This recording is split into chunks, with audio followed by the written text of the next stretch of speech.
everybody, welcome back to Blacknblending. Black to the blending, how you guys doing? Thank you so much for tuning in. If you are seeing my face for the first time, welcome. My name is Tete, and today I am joined by a fantastic couple who's going to share with us everything blending. All right, if you're new to the channel, please do consider subscribing below and turning on the notification bell so that you are notified every time we post a video. So, Blacknblending is all about blending families, sex and relationships, and so much more. And we do not want you to miss out on anything at all. So I'm going to give a chance to my guests to introduce themselves and just tell us a little bit more about their blending story. Awesome. Well, we are Michael and Christina Fisher, and we are the Blended Family Crusaders. And Michael and I share together 9 kids. Woo! So it's a lot. 9! And when people ask us what the ages are, it's basically all of the ages. We have a daughter who'll be turning 21 in December, and a little boy who'll be turning 5. So we have 7 girls and 2 boys. I know. We need some prayers. Yeah. Oh, Lord, I'm sending them all the way from South Africa. As if that wasn't hard enough, we decided to add a couple dogs and 10 chickens. Woo! And Lord. some friends, so it's a lot. It gets crazy. That's a lot of crazy. Oh wow. Okay. So what's the Blended Crusader about? Well, really, our mission and purpose is, as we first started blending our family, we recognize that we're having some struggles, and we're both into self-improvement and things. And so we're like, well, we know we can be better. Mm-hmm. And so let's see what's out there. And we were so frustrated with some of the things that were out there. We were frustrated with the lack of resources and things like that for blended families. And we had definitely figured some things out and gone through some struggles and worked through those things. Mm-hmm. And really, we just want to share those things. Our kids have really suffered and had hard times. We've had a lot of good times, but they've really suffered in some ways. And us as parents, it's hard. And that's what we hear from people so much, is how hard blended families are. And there just wasn't any help. So we were like, well, maybe some people could find some help through our story and our struggles, so them and their children don't have to suffer in the same way. That's true. Well, that's really good to know, because when we started blending, okay, our case is different because we were looking for somebody in South Africa, like people in South Africa that are sharing their stories so that we know where to start. You understand?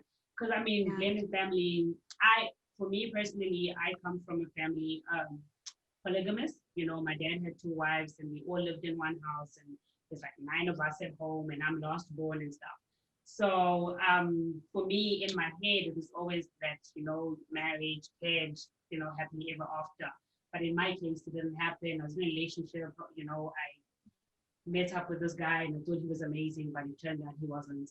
And then after that, I met with my husband, and it was just like, okay. It's like, I've always been a single mom for 2 years. He's never been a dad. So how are we gonna make that work, And there's a lot of challenges we went through, a lot of resentment that was built, and we had no way to go or anyone to speak to who would be kind of guide us. So that's why we also thought okay, let's be that family that actually puts their laundry out for people to see and be like, hey, you know what, we're really struggling.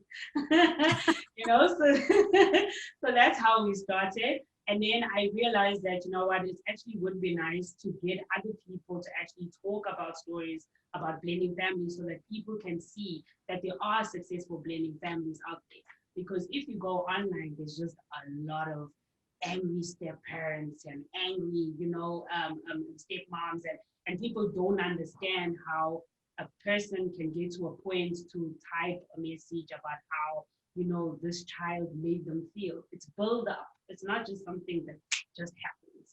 You don't wake up and be like, I'm going to ignore this kid, or I'm going to treat him like this, or I'm going to feel like this. It's just it's those little things on top of everything. So that's why we decided to start doing this, where we have conversations with blending families so they share their story.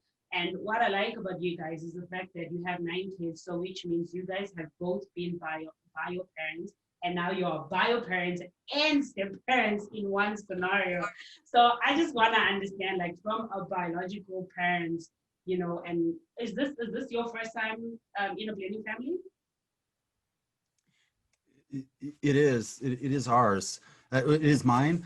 Christina has another experience, that adds adds even more challenges. Yeah, and it's something that I don't love talking about, but I'll be open. I mean, Michael's my third husband, and my first husband I had two girls with, and he just walked out, and they were 5 and 3 years old, and so here I was, and with 2 little girls, and then about a few years later, I got remarried to a man, and I had a baby with him right off the bat. So, and it was one of those relationships that I knew when I was pregnant with my daughter, I prayed that I would have a girl because I knew that he would be gentler with her than he would be with the boy. And I wanted to stay in that marriage just so I could show my 2 older daughters that marriage was worth it and marriage could happen. But it got to a point that was so toxic that I had to walk away from that.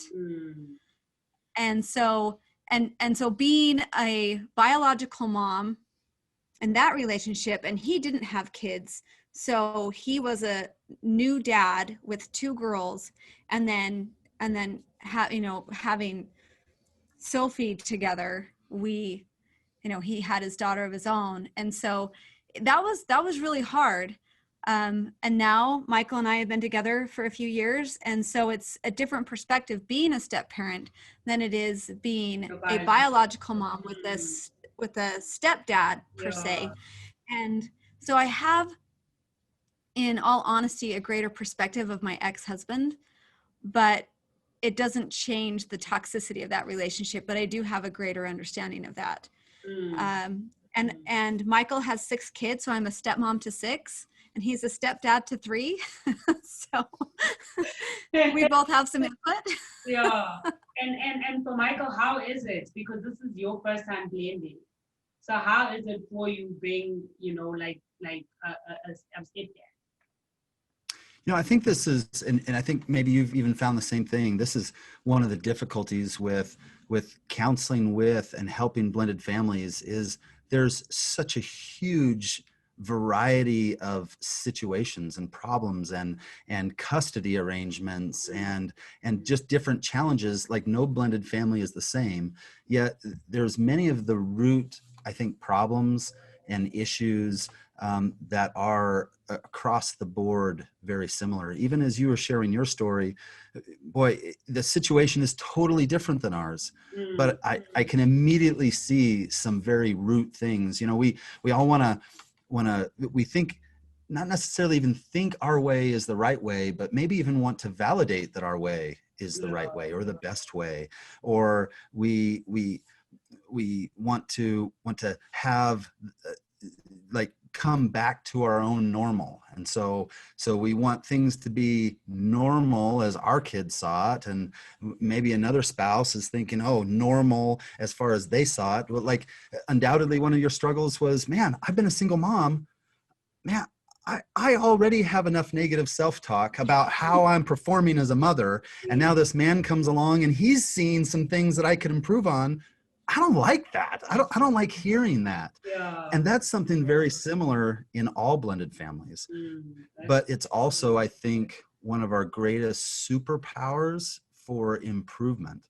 Man, people spend tens and hundreds of thousands of dollars hiring coaches to find their weaknesses so they can improve and work on them, to hire an outside person with an outside perspective to come in to see things that you didn't see.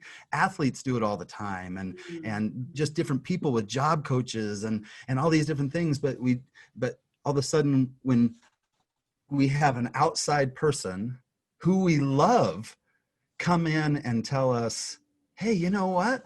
I'm seeing some things that maybe you didn't see. We're like, oh no. It's hard. It's just hard to take it. I already feel like I'm a struggling dad. Yeah. Like, I'm not the greatest dad all the time. And now I have somebody else to show me things about that I didn't even notice. Yeah.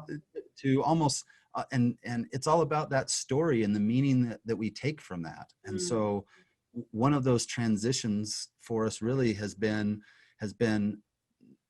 the fact that, you know, I should want to be better as a dad. And just because my biological children can improve at something, my rejection of that keeps my children the same. And I just want them to be the best humans that they can be. And what a blessing it is to have someone that sees things a little bit different, that maybe doesn't have the same bias that I do about my own children, is able to help my children improve and be better, and help me improve and be better. And if I reject that, then we just stay the same, and then there's conflict. I just try to protect against that, and then we have conflict. Yeah. Okay, but now And my it question. is so hard. My question is, Oh, like, go ahead. how do you, like, how do you trust, you know, with like, how long did you guys date, or how long until you got married did you guys introduce each other's kids and build that trust to be like, okay, you know, she's gonna raise my kids? Because I found it very difficult, because Well, with my husband, our relationship was very short. So we met in December, we got married in July, and we moved in August. You know, so he didn't have that chance to enjoy me as just being a wife, you know, without being the mom. Because by the time we moved in, we were already a family. You know, he was already, you know, he hit the ground running. So it was difficult for me, because I was still learning him, you understand? And now I had to learn him, as, you know, and also just, you know, in my head be like, oh, I have a husband, and on top of it, like, oh, okay, now Monet has a dad. You understand? So it was very difficult for me. So for you guys, how did you guys deal with that?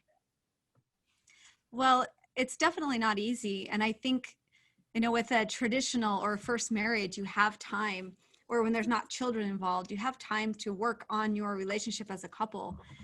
And then once you feel like that's solid, then, I mean, this is like the general order of things, right? And then you bring a child into that. But that, with blended families, it just doesn't work like that. It takes time. But, you know, Michael and I, we were very fortunate. We had known each other before, and it was just a very business type relationship where we were both entrepreneurs and would run into each other, and he would feed me all these business ideas and this and that. And, you know, at the time we were both married. So it was just like, you know, catch up. And then there came a day that we weren't married and we ran into each other.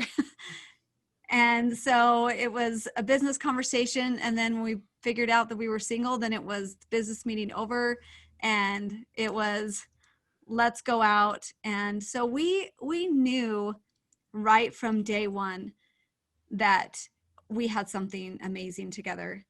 And so we knew, though, as much as the experts say, wait and wait to introduce your kids. Here he has 6 kids, I have 3 kids, and that's a huge part of our life. And if our kids couldn't get along together, if we couldn't make that work, then we couldn't work.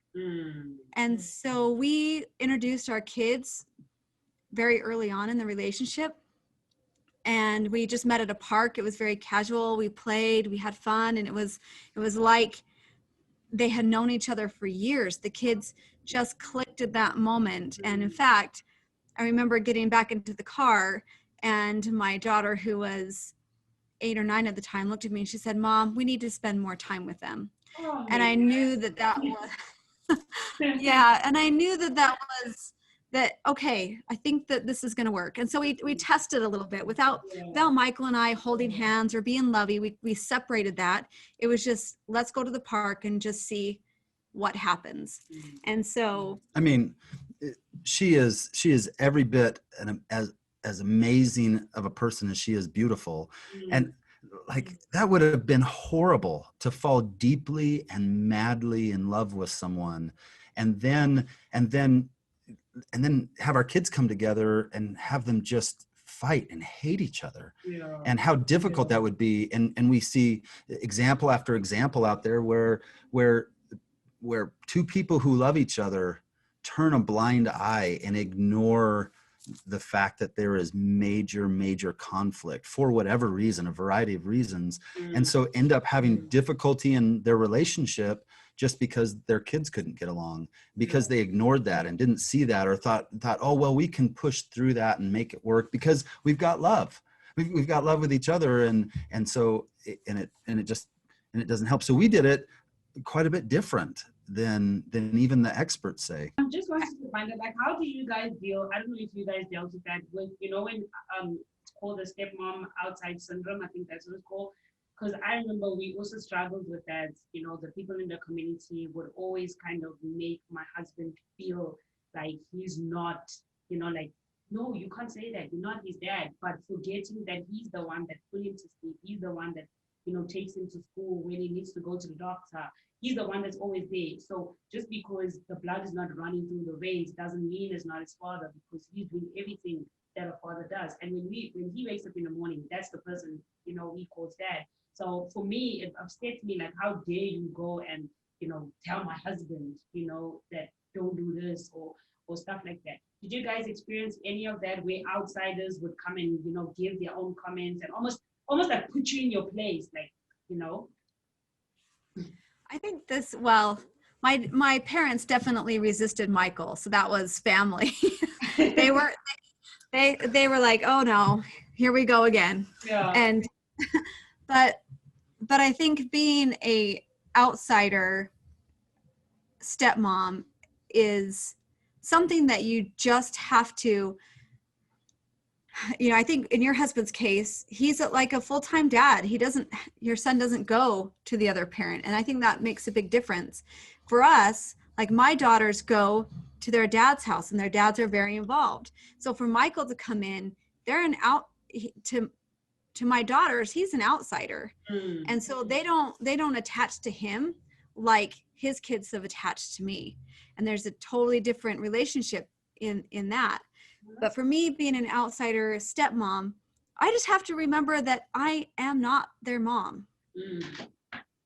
And I have to be totally okay with that. I'm going to step up when I need to. I'm going to step up when they're with me. I'm going to take them to their doctor's appointments and make schedules. We've got 2 of his kids that live with us full time. So, I am play more of the mother role just because they're with us more. But they call me Christina, and I'm okay with that.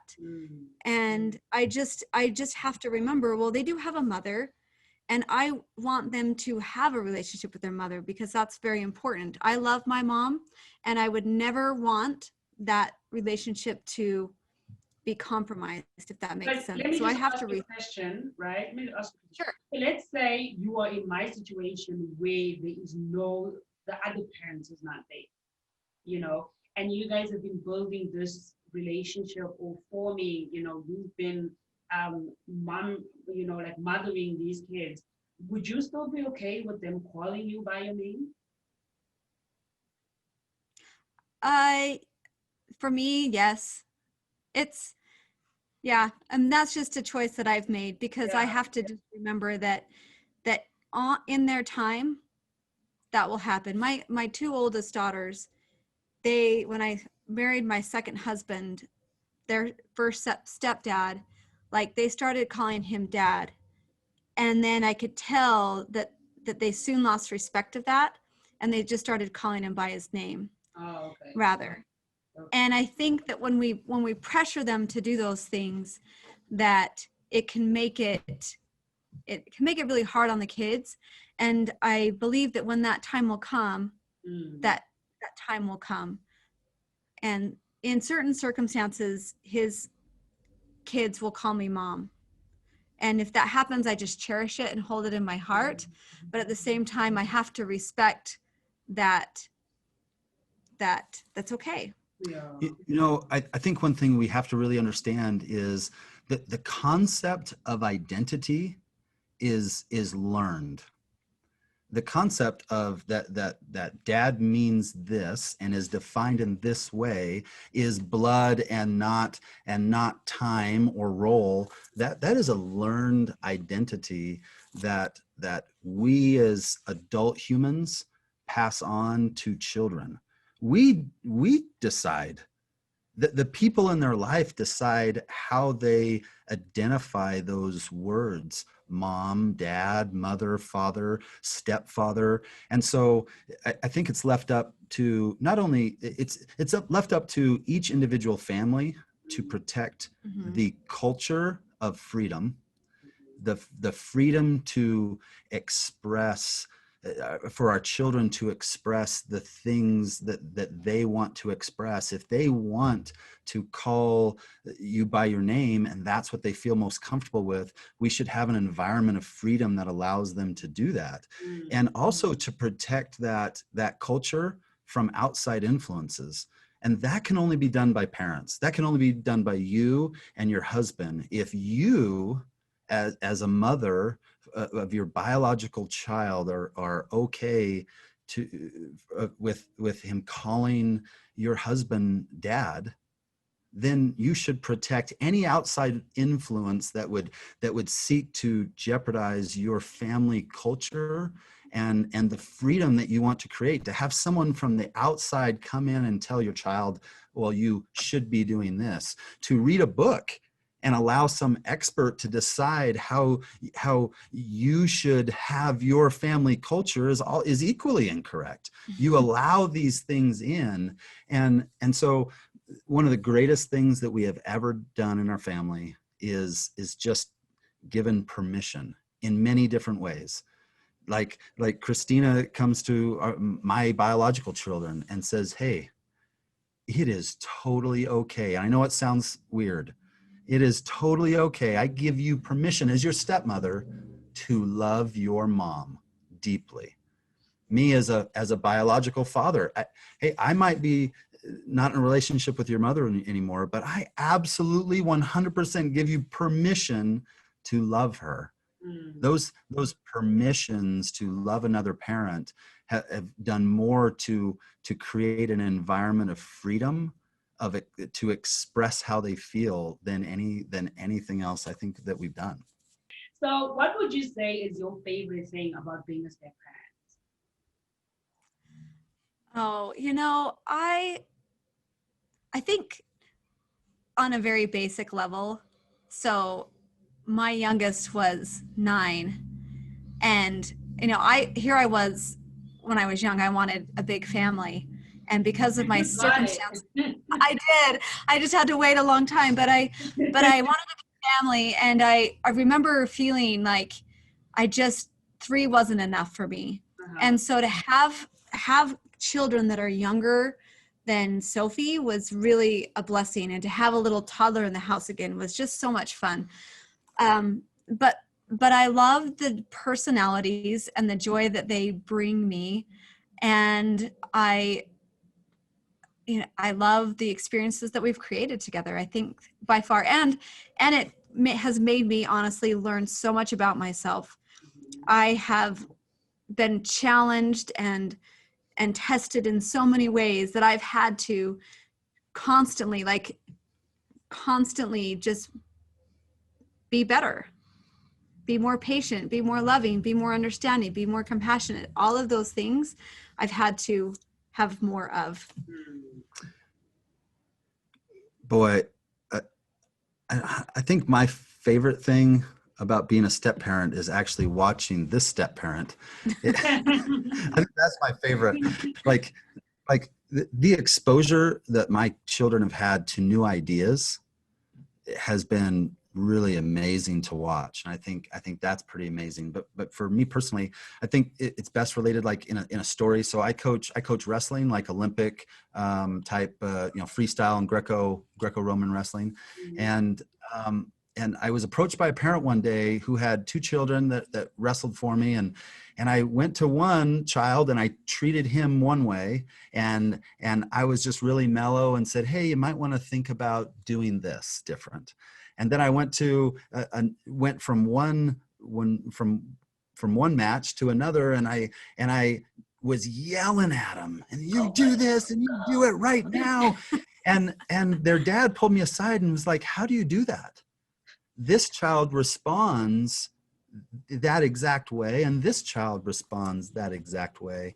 And I think that's has been my favorite thing about being a step parent is I've had to learn to parent in a different way. I have grown so much by just, because at first I think you try the same way, I think it's worked over here, so I'm going to try the same way. Oh, that did not work. That did not go well. So to recognize that instead of resist that, well, they should listen to me. When I say to do something, they should do it right now because that's what I'm used to over here. And to learn to do that different has not only helped our relationship to grow and flourish in different ways, but it's helped me as a person in my diversity in parenting. It's opened me up to different ideas of, I've learned this and this worked. You know what? I see application to this parenting skill over here with another one of my children that I didn't think would be useful. And it is. And so it's been, I think that's been one of the most amazing things. And the fact, like your biological children, I think you kind of expect them to love you. Of course. So when those moments, yeah. That's right. those moments when you receive love from a stepchild, it is by choice. And that's pretty cool. Yeah. So I'm assuming from our conversations that you guys have good relationships with your kids' other parents. Do you guys have good relationships? Well, Define good relationship. There were absolute reasons that we got divorced, and so and I'm not in those relationships, and I think some of those issues still continue. But I think there's different. It doesn't involve the kids. It's not as if when your children visit the other side of the family, they talk bad about you, and the kids bring it home. Like that kind of negativity between, through the children kind of thing. Oh, for sure. And that I think is, and we talk about this all the time, and with cell phones and kids having cell phones makes that even worse. And because I would like to say, so my two oldest daughters are both adults now, so they have freedom to do whatever they want. But there was a decent relationship, and it was very minimal, but we still just were able to communicate on a very basic level. With Sophie, her dad is, he's very involved. And so we've come a long ways. I think he comes over, drops her off, comes and says hi to all the kids, and we'll talk to Michael. And so that relationship really has come a long ways, and doesn't mean that there's still not struggles there. but it definitely helps her just feel more comfortable when I've accepted him and his girlfriend, and he's accepted me and Michael and our family. When we can all accept each other, then she feels safe in both environments. And safety is, one thing that we want to create. It's different for Michael, his ex-wife.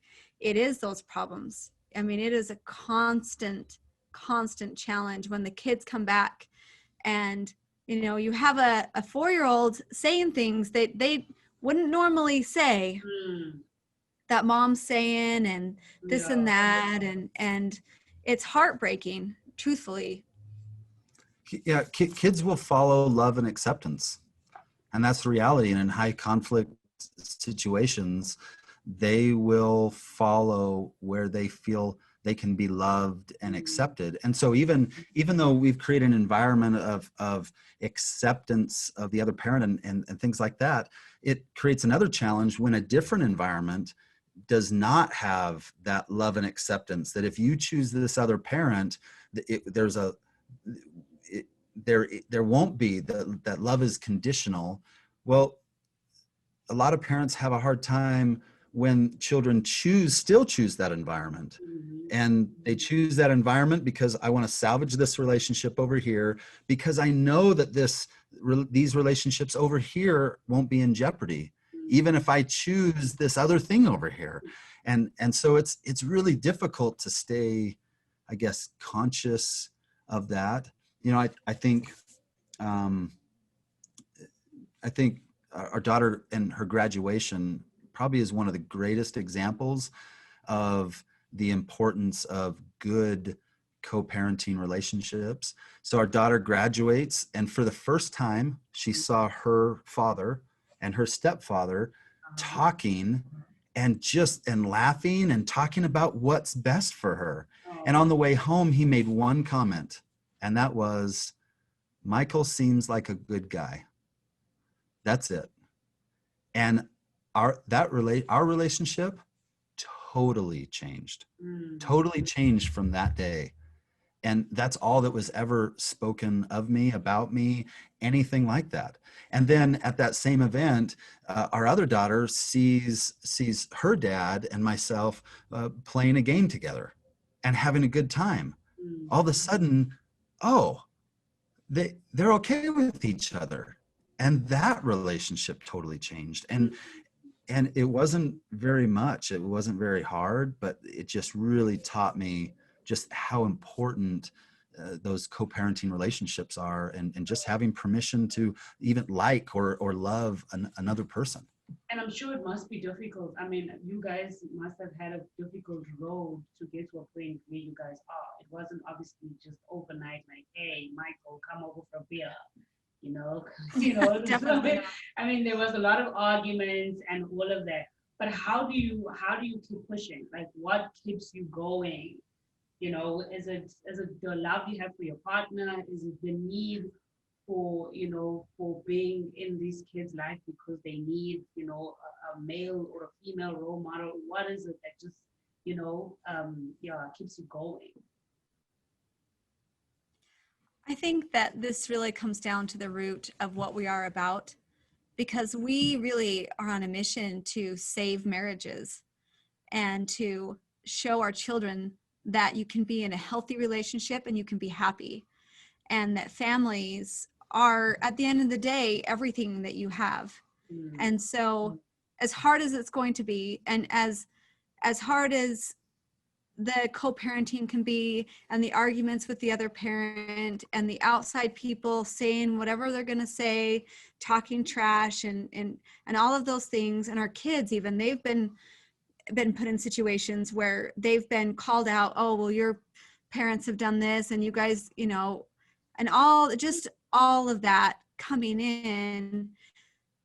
We've done our best to create a home of safety and love that we want, when they grow up, that they will find a partner that will support them through everything, that will go through hell and back with them, and that they'll have kids, and it's a legacy. So we want it to continue, not just in our marriage and in our children, but in our children's children.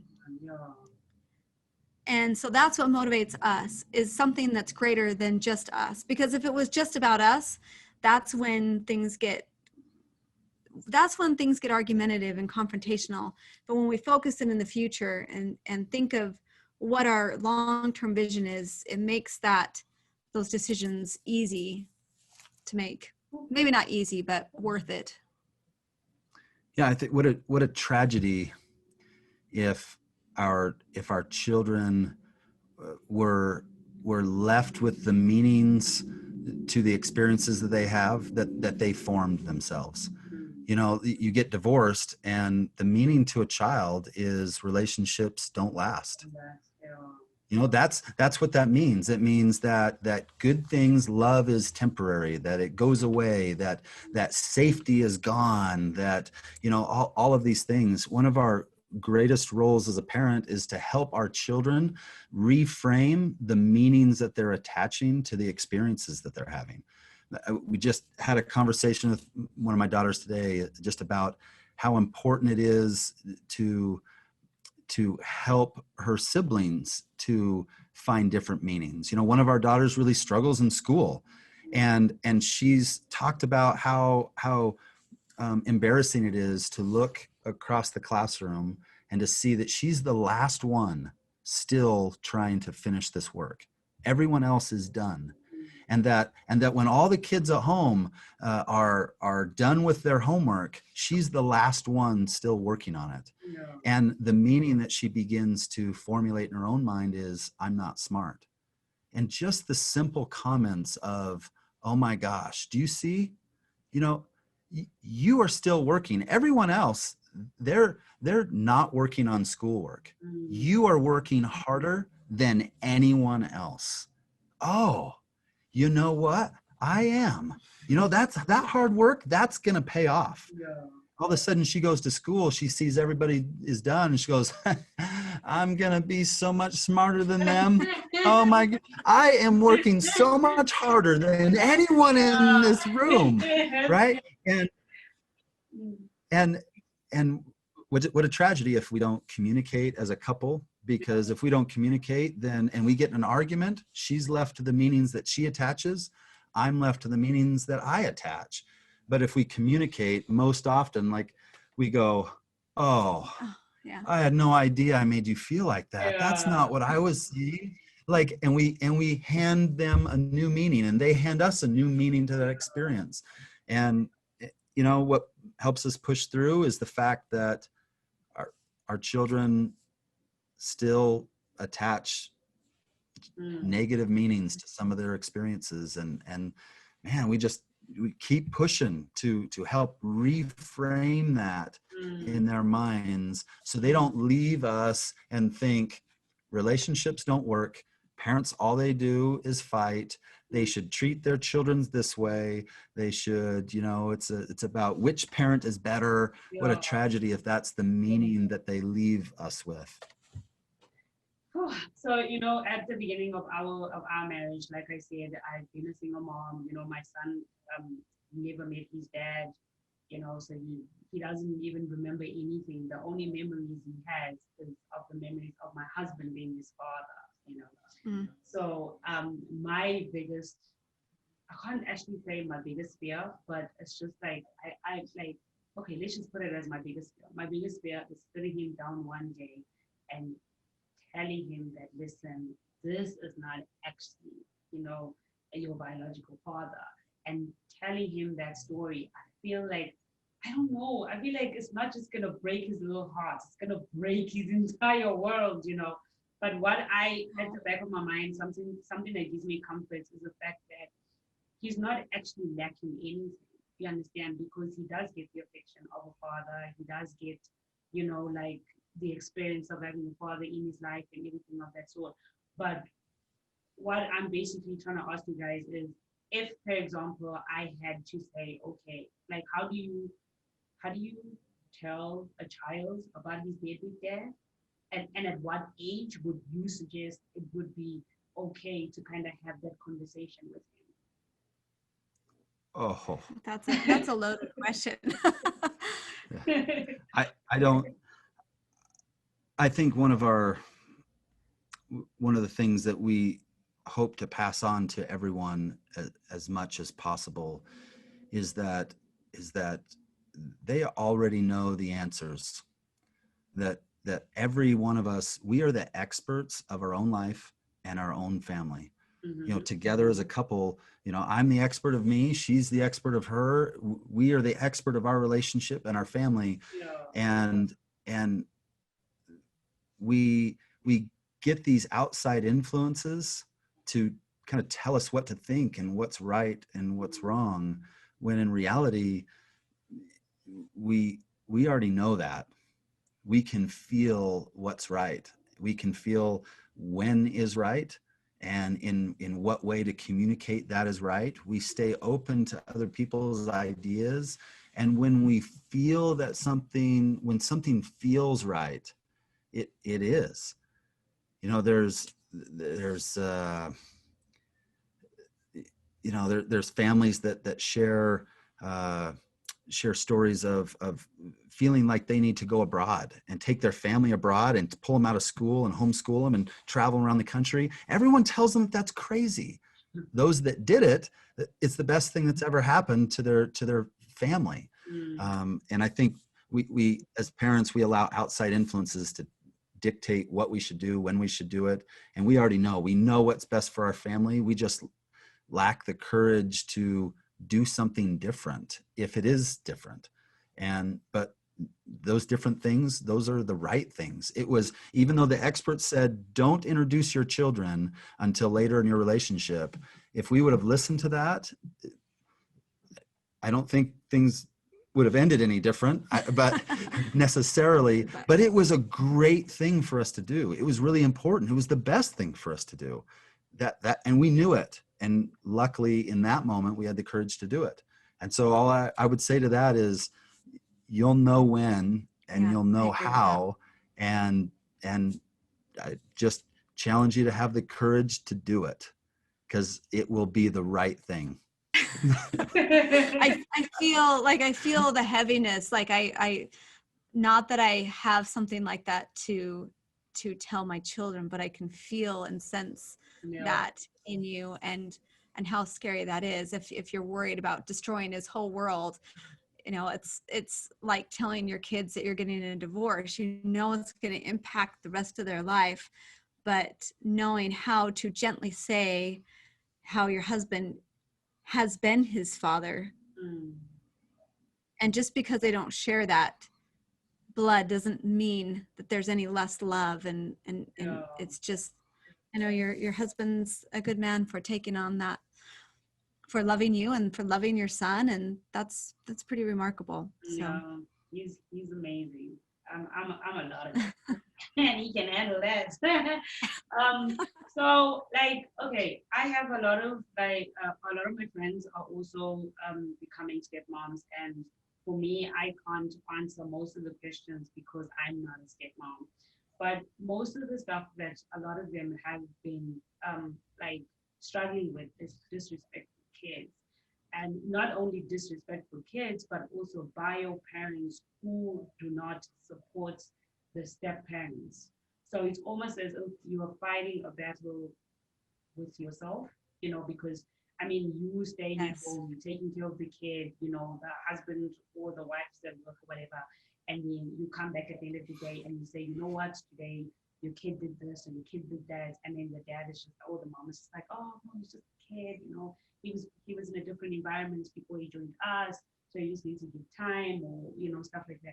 Like, did you guys have any moments where the children were disrespectful, and how did you guys deal with that? And how do you support your wife or your husband in situations where you also sometimes feel like, you know, I don't totally agree. yeah, so we call it culture colliding. Okay. Because you have two different cultures of families crashing into each other. And like the simplest thing of nutrition, what we eat, like that can be a huge fight. And it's like, okay, well, these kids are used to having, you know, feeding themselves cold cereal in the morning, and these kids over here are used to having breakfast made for them. And so then all of a sudden you're being thrown into the mix, and wait a second, there's no cold cereal in the pantry. I'm feeling like I'm being like singled out, and what the heck, like, and so the amount of video game play or screen time, like that can be, you know, have conflict, right? Yeah, curfew time, screen time, even just like what you do on the weekend, what your activities are. All of those cultures, they might seem very small, but when you collide two families, it can cause some major devastation in families and conflict. And so it definitely takes time in creating a new culture. But one of the things that we have done together, well, there's two major things. The first one is creating experiences together, and the second one is core values. Yeah, core values. Yeah. And so with the experiences, we have just, like, one of the very first things we did is took a family vacation together and we were away from home, away from all the triggers, away from the cell phones, away from the TV, and away from normal life, and created a new experience where we had to experience, everybody was experiencing something new. And so it clears the playing field, and then we have to be together as a family, a new family. And that was probably one of the greatest things we've ever done, and we continue to do that. When the kids start acting up, we're going to the park. Like, we're taking you out of the home, getting you somewhere different, so that we can bond together without being triggered by, this is mine, don't take this, and all of those things. And so, yeah, imagine, like, for most of our children, like, there's hands down the most traumatic event they have ever experienced in their life is the breakup of their parents. And that happened in the home. That happened in the home. And so all of a sudden, like, this home environment, it's not safe. It's a place of conflict. Oftentimes you know, and so that all of a sudden we've just found that if we just take them out of the home, whether it's boredom, whether it's whatever the reason, if we just get them out of the home, and even as simple as to the park, all of that stops. So that's pretty amazing. And then the core value. Yeah, and then the core values. I'll let you expand. So one of the things that we just decided is that we are going to be a family. And so within our walls, we have our family core values. So Michael and I each, it was an evolution. So he wrote down what he thought were important core values, and then the definitions of those, because that's all relative. Respect to him is different than what I think respect is, right? So then I wrote down what core values I thought and the definitions, and then we collaborated those, talked about them, and said, okay, well, under respect, that would mean respecting yourself, respecting other people's property, and these types of things. And then so we just went down the list, and we created about 7 core values. And then we presented these to the kids, and well, we said, okay, what do you think we as a family try and create? And what are some values you think that we share? And they came up with a bunch. And then we narrowed those down to a few, and we're like, okay, well, what let's say that personal safety, if that's one of our core values, and you're texting on your cell phone in the middle of the night to some boy. We have 7 girls, so that's a common problem, right? But like texting on the phone with a boy, what would be the consequence of that? And they came up with these horrible consequences for themselves, like grounded for a month with no phone. And we're like, oh, okay. I think we should be beheaded. You know, let's be put to death. Like you know, yeah, that should never happen. These extreme things. And so we're like, okay, well, that might be a bit extreme for this, but you know, and so, but it allowed us to create core values, and how we talk about consequences is different. Mm-hmm. So it's like, okay, when you're not doing your chores, it's not about picking up the dog food or dog poop and feeding the chickens. It's about contribution to the family. Are you contributing? Did you contribute to the family today? Oh, wow. If you did, how so? And it's a different language. Kids want to contribute. They might complain, and give you the excuses we know. Like, trust us, we've heard every excuse. But when they say, well, hey, how are you contributing to the family today? They are very good about telling you how they want to contribute.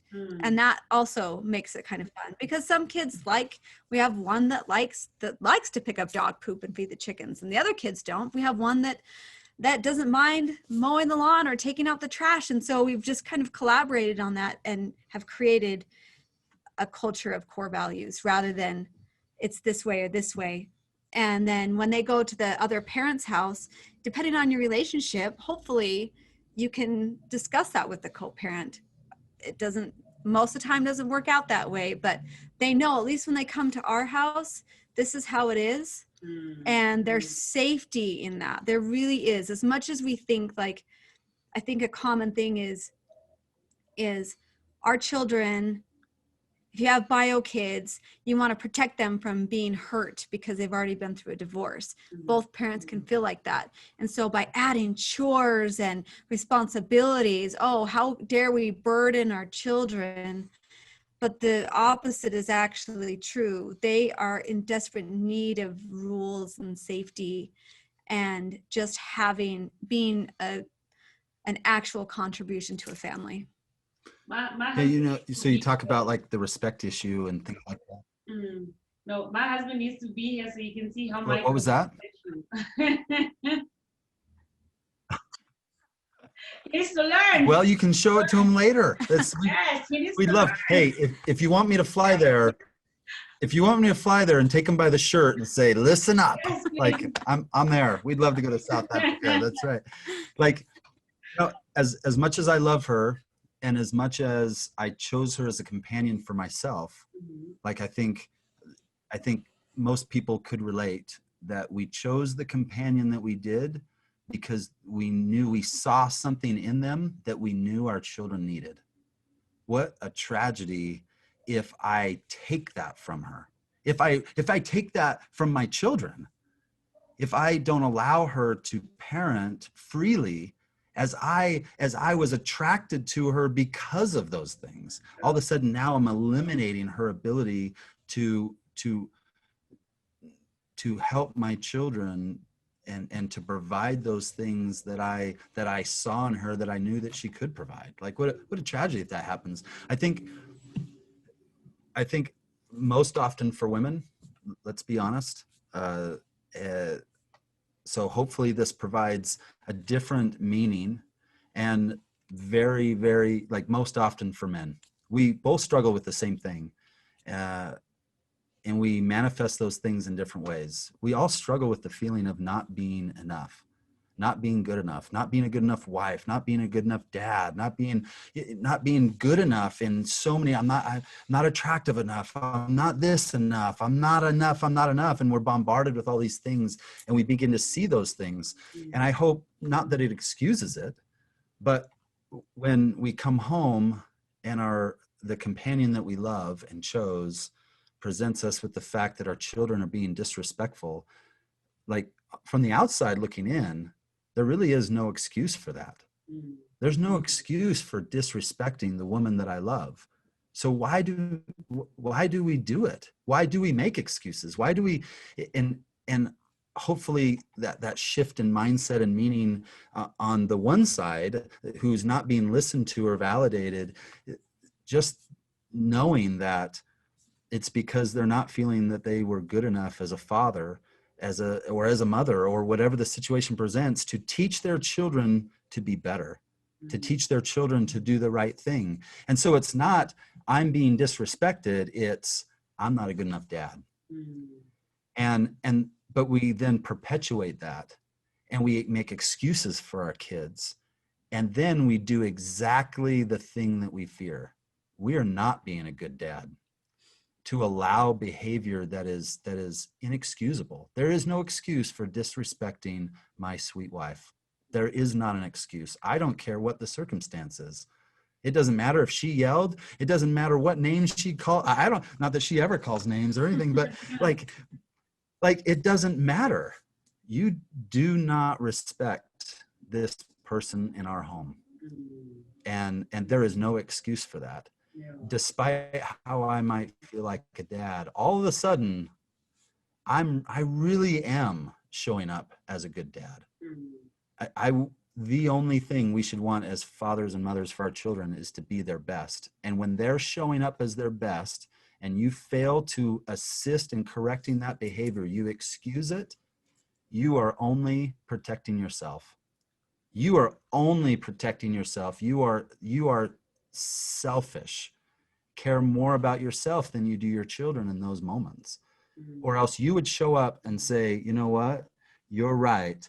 I will help you and take care of this. Kids, I don't ever want to hear it again. This is it's not acceptable behavior. And we fear that our children are maybe going to choose another parent and go live somewhere else or whatever. And that might happen. But you knew at least you did the right thing for your children. So what advice would you give? Like, let's say we are newlywed and we're going to start blending now, and we come to you guys for advice. So what advice would you give us with regards to the blending? Sorry, with regards to what? I didn't it hear was that. Because I'm just giving an example. Like, what advice would you give to blending families, like new blending families? Like, what are some of the things you'd be like, oh, guys, don't worry about that. That's just the beginning. You haven't met the dragon yet. you know? I think for me, you have to be in a good place yourself. And if you're not, you need to get there. Mm. Because to say that everything's going to be perfect, to say that you're never going to have your feelings hurt or be disrespected or feel like you're not enough is just not true, because you will. You're going to have those moments. And so you have got to be in a good place yourself and be strong, and then have your why of why this is worth it. Because without that direction, you will just fall. And I think that's a problem with most families, blended families, any family, is that there is no goal. There is no vision of what they want that to look like. And when you have no vision, you have no goal, it's easy just to throw in the towel, because you're like, oh. So going into it, having a real conversation with you and your partner to determine that why, and what is, like, how far you were willing to go for each other, and allowing that to guide you, for me, I think is one of the greatest things we've done. And then and really being in a good place, because at the end of the day, I mean, there are times when I know I haven't done my best, so I can't pat myself on the shoulder and say, oh, you did good today, right? But because I know that I could have done better. But I'm okay saying that, because I know that I'm human and I know I'm not perfect, and that's okay, as long as I try to be better and try and do the right thing. In most cases, I feel like I'm moving forward. So Yeah, I think for me, I just talked about this really only briefly, but two things. It would be it's never because you're not enough. And to understand that it's never because I'm not good enough, and the moment I think it is, I become exactly what I fear. I become not good enough when I just think that I am, and that's the reason for it. Oh, the reason is, it's almost like just giving up. Oh, it's because I'm not good enough. And then we begin to resist the change. We resist things that are right. We resist things that would help us and move our life forward when we begin to think that we're not enough. And so one of the antidotes for that is to find the responsibility, to take responsibility, find how you are responsible for this. We all as humans want to be in control. Right now with the whole pandemic thing and everything that's going on in the world, that one of the biggest reasons why people are in such fear and panic is because they feel that they don't have control, that they feel out of control of their circumstances. Inside blended families, it's often the same. So find the things that you can control. Find, instead of thinking, oh, I'm not enough, how can I affect this outcome that I don't like in a good way? I don't have control of a co-parent, but I do have control of these things. I don't have control of what they eat at that house, but we do have control of how we talk about food and nutrition in our house. And all of a sudden, our children begin to demand other choices at another house. We didn't force anyone else to do. We didn't have control there, but we took responsibility. One of the greatest arguments that we have is whose fault it is. We go down a rabbit hole of, no, I'm responsible. I could have done this better. And she says, no, I could have communicated this better. And oh no, I could have done this. Yeah, that's right. It's your fault. Yeah. We're both pointing the fingers at ourselves, figuring out what we each could have done and that we had control over, that would get an outcome that we both agree that we want.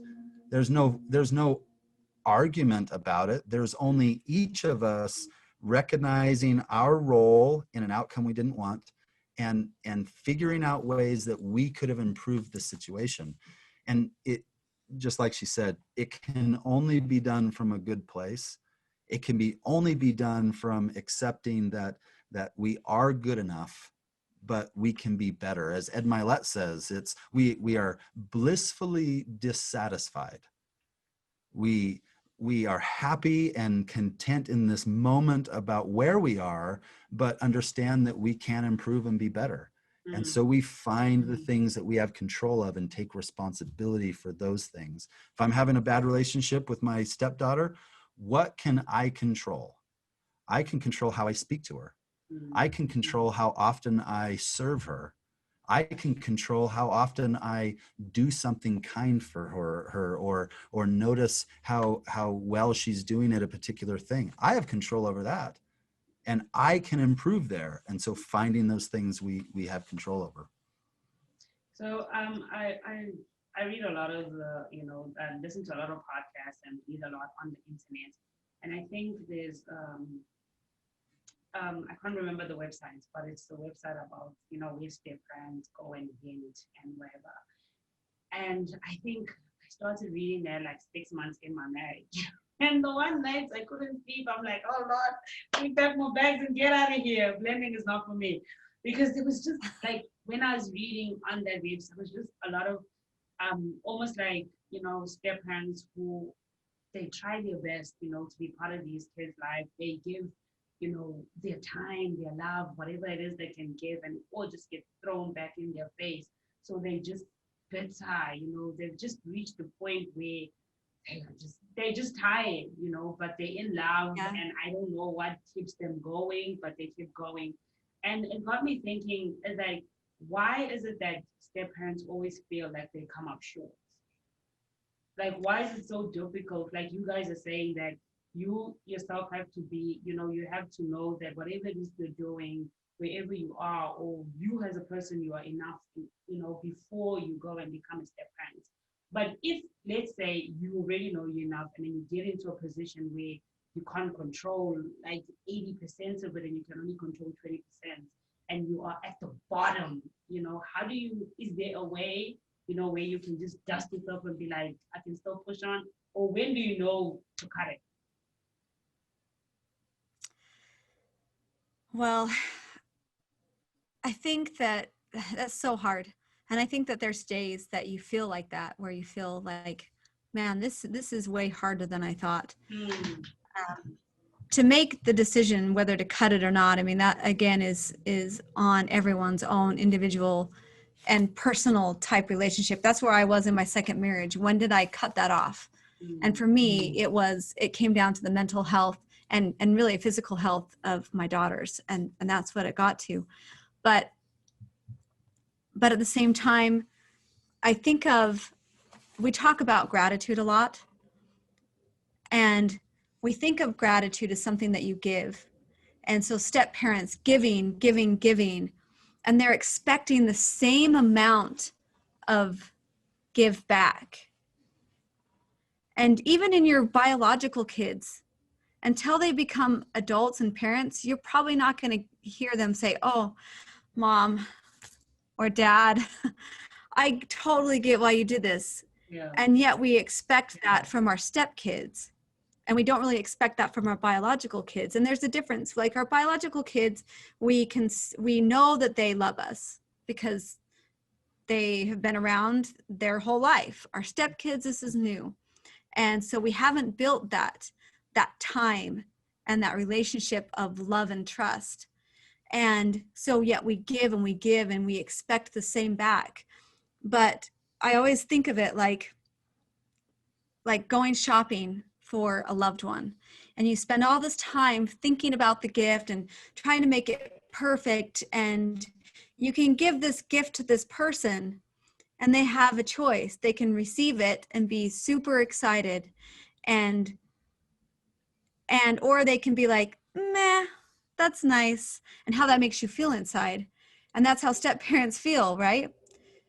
And so we have to, again, it comes back to what Michael said, we have to release control of that, to give, and then to expect nothing in return, to wash your hands of it. It's tough, and it is a constant practice. It's a constant practice. And so rather, for me, I look for gifts of gratitude in ways that you wouldn't ordinarily expect. And I look for gratitude in maybe just a simple smile or a kiss from the youngest, or a hug, or even a little conversation.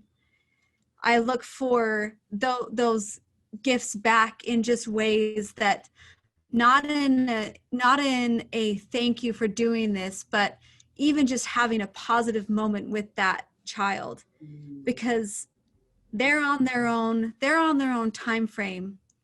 We have to remember they're all at different ages. They understand things differently. They're going to give back in different ways. And so taking like any little moment, any smile, any hug, any as a gift back, and you might not even get that. But I really, really believe with all of my heart that if you stay with that, and if you believe and have your why in the future, that will come back to you. It might take 10 years, 20 years, who knows? But I really believe that that will come flooding back in ways that we can't even comprehend. Yeah, when you give something and expect something in return, you know, that's not a gift. You know, that's a trade, right? We don't trade our love. Yeah, we don't trade our love. We give our love. And the moment we expect something to come back, the moment we expect a particular outcome because we gave our love, well, I'm really only thinking of myself. Another thing I'd have to mention is, you know, I don't think most of us really understand how few words, especially when dealing with these very adult blending a family is a very adult concept. And the hazards of blending a family is a very adult concept, and the challenges that come from that are adult emotions and challenges that children especially do not have words for. Mm-hmm. They can't express those feelings of hurt, those feelings of anger, those feelings of frustration, those feelings of betrayal. They can't express those things verbally.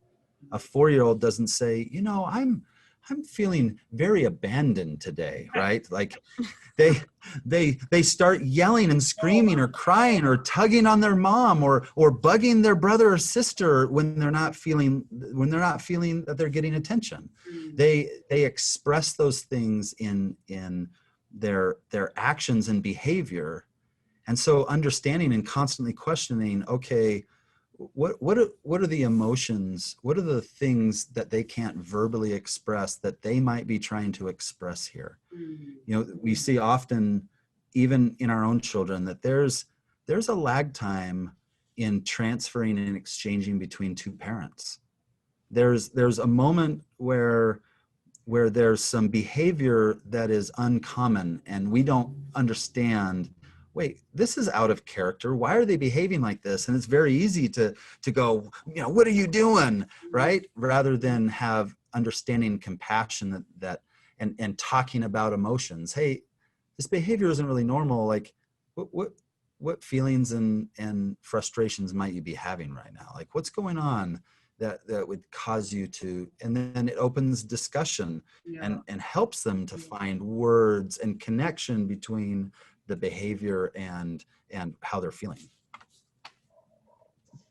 Oh, guys, this has been great. This has been a really great conversation. I really do appreciate it, all honesty. I've learned a lot. I'm going to watch this video with my husband again.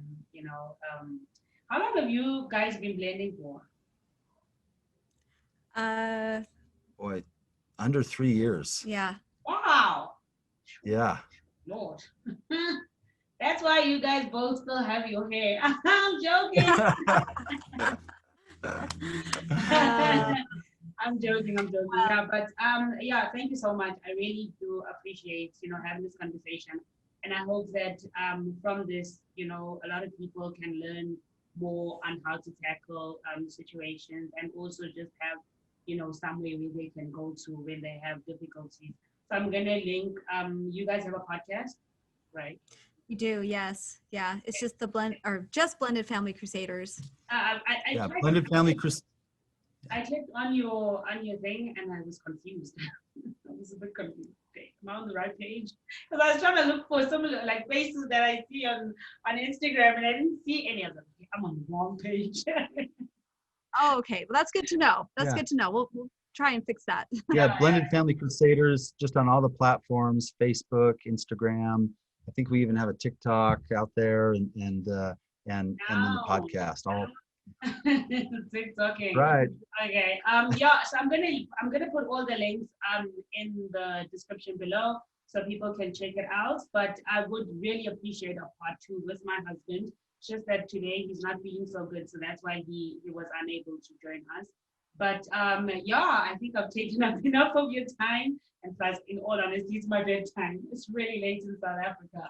I bet it is. Yeah, so yeah, thank you so much. I will send you guys a link once I've uploaded the video and we can take it from there. All right.